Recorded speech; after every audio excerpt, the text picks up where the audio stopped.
Yo everyone, welcome back to another video. My name is IJYoYo. Today I'm going to be doing a sunset edit in Lightroom and show you guys my process and a little bit about the histogram while we're at it. I have this nice photograph of this sunset, and I'm actually going to leave this in the description down below so you guys can go download it. But let's get started. Let's go in the developer tab. So I have a bunch of presets right here. Shameless plug, you can go download each one of those. But let's get started. So the first thing that I would do, so as you can see, this is underexposed because the darks are on the left here and there's less highlights. Also, I want to say, hope you guys had a good Thursday. I am uploading and recording this on Thursday. Vibrance, and we're gonna do shadows. Bring up shadows. Bring down the whites. Bring up the black. Turn down the blacks. And maybe bring up the exposure a little bit. Okay, perfect. Perfect. Then we're gonna go to tone curve. We're gonna create a slight S curve.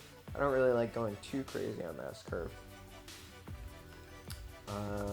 Do the same, but I think we make an inverted S curve here. And if you guys follow me on TikTok, or if you're coming from TikTok, I made a similar video like this, but in Adobe Lightroom. So if you follow me on there or you want to go follow me, I would definitely go recommend it, because I'm going to be posting different content than what would be on here.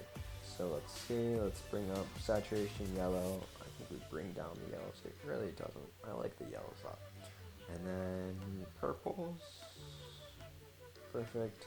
Luminance. So we have this green guy right here. So I think I'm gonna bring down whatever that is. We're gonna use this. This allows you to pick colors. And I'd be more than willing to go through each one of these settings later on if you're curious about it, but for the most part, give something like this. And what I would do is go back into tone curve, bring this down a little bit, and I think we're going to also need to change the temperature because it's not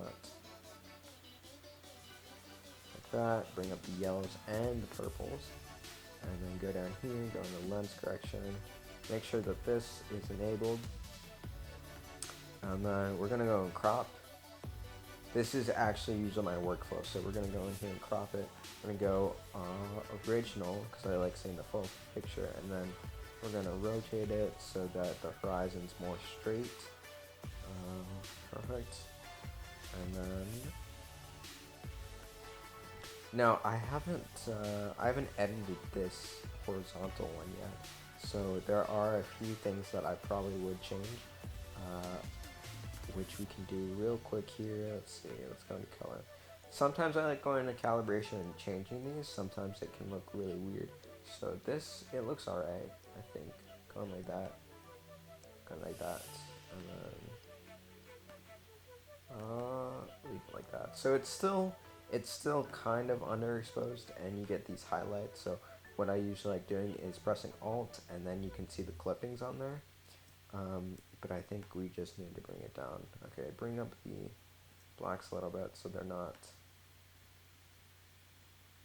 fully darkened. And there we go. And then what I would do is I would probably use the brush tool, bring it up with the bracket keys, and kind of bring it up a little bit more. And I think these settings are a little bit weird, so we're going to go reset all the settings, bring this down, and then like that. Perfect. And we're just doing a little bit of vignette, kind of like vignette, but not really. Now, what I would do for part 2, if there was a part 2, I would probably remove this guy's, whatever that is. I think somebody's doing a flip or something. But just fix some of the colors in here because they do look a little bit. They bring everything away from what's actually happening. And sometimes I like bringing up the texture for this one. I don't know. I think the focus is more on right here, and then it goes off. So you might want to bring that like that. So hopefully you guys learned something. You can go download this, go try it on your own, and yeah, thank you guys for watching this week's episode video, and I'm planning on coming back on Monday and Thursday for more photo tutorials and more videos like this. Actually planning 3 times a week, so we'll see when that third one is, but get ready for some more videos, and don't forget to leave questions. I will be answering comments and stuff, and I will see you guys in the next video.